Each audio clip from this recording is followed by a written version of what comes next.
The global meltdown has become so enormous, volatile, and dangerous that the director of the CIA told reporters this week President Obama now receives a daily top-secret briefing on the national security implications of the worldwide recession.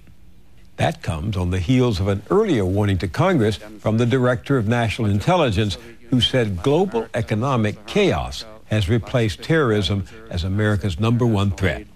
Economic crises increase the risk of regime-threatening instability if they are prolonged for a 1 or 2 year period. And instability can loosen the fragile hold that many developing countries have on law and order, which can spill out in dangerous ways into the international community. Hoping to stave off that chaos, the Treasury today took steps to shore up the giant Citigroup, so poorly managed and so deeply in debt, the U.S. government is quadrupling its stake in the bank and shaking up the board of directors. It's the third time since October the government has stepped in to pull the bank, considered too big to let die, back from the grave.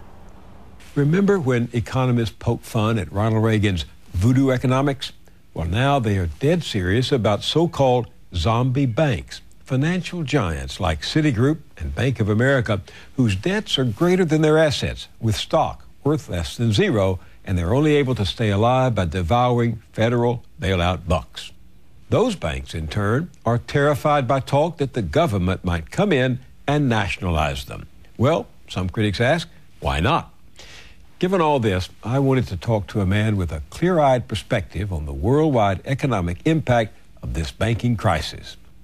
Robert Johnson was once the chief economist of the Senate Banking Committee under the chairmanship of that fiercest of budget pit bulls, the late Wisconsin Senator William Proxmire.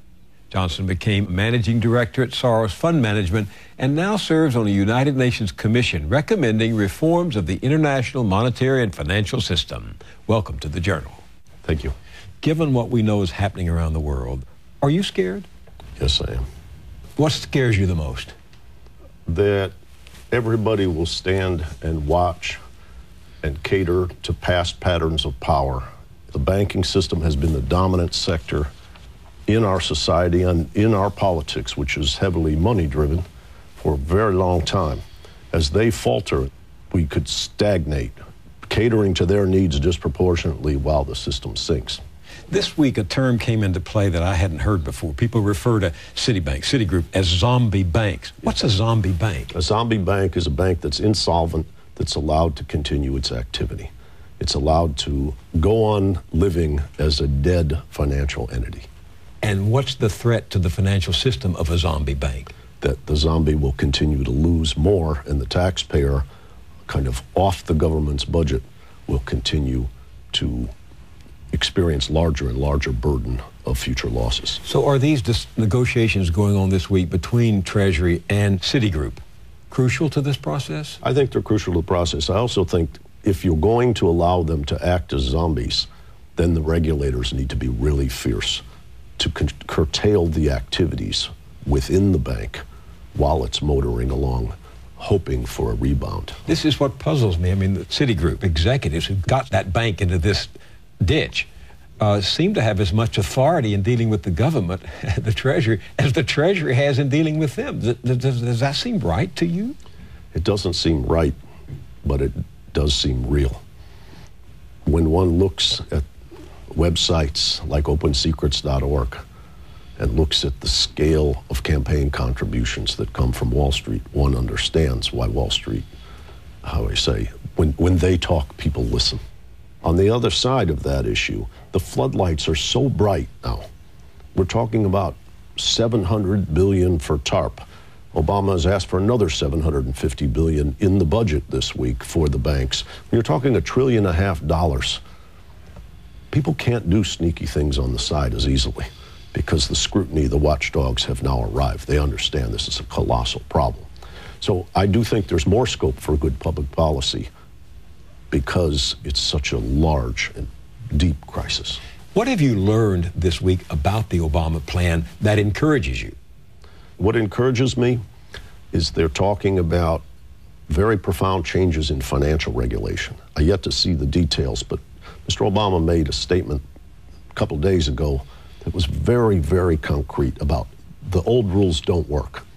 And I intend to hold these banks fully accountable for the assistance they receive, and this time they will have to clearly demonstrate how taxpayer dollars result in more lending for the American taxpayer.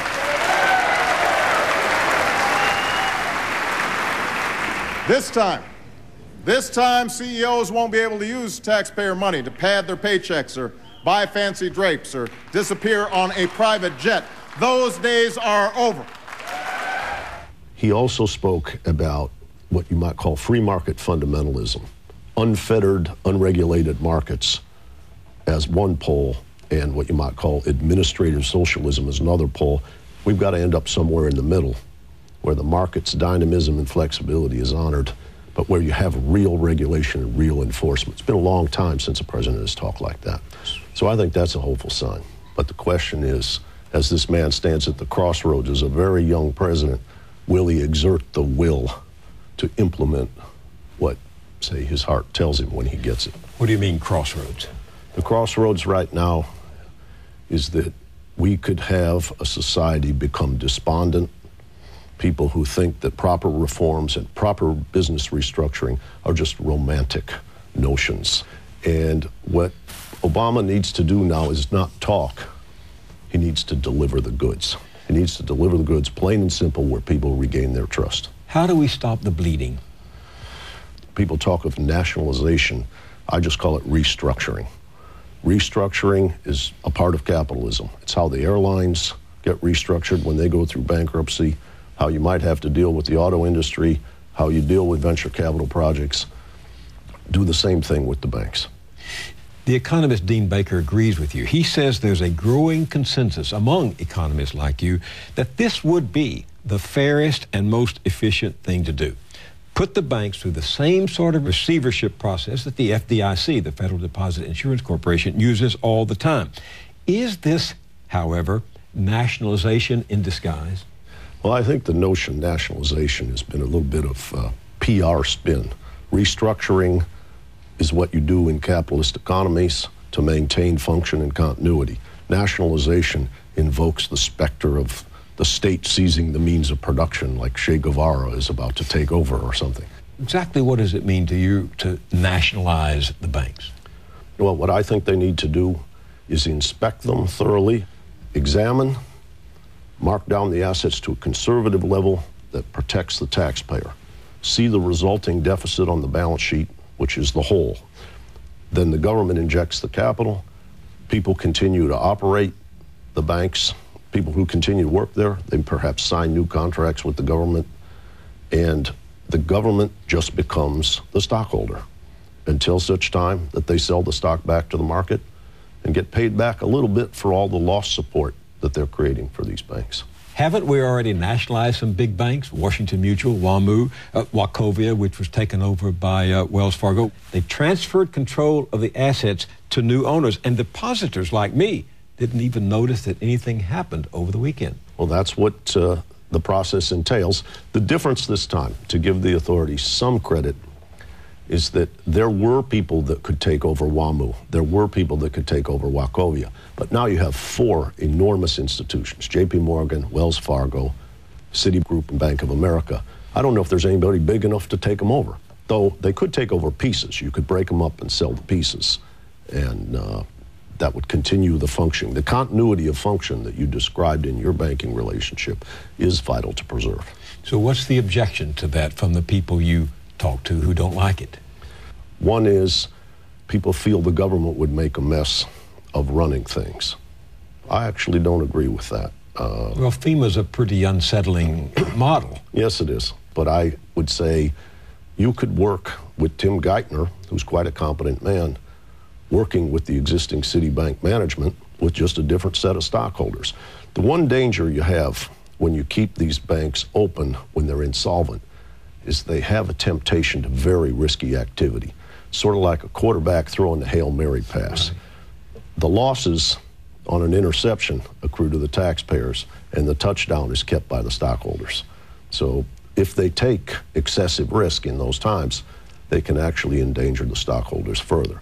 The plan that Geithner and the White House, the Obama administration, is adopting right now, which I will call intravenous drip capitalization, is one of forbearance, meaning don't realize the losses on the balance sheet now. Don't account for everything in a prompt way. Don't truncate the losses, but allow them to go on.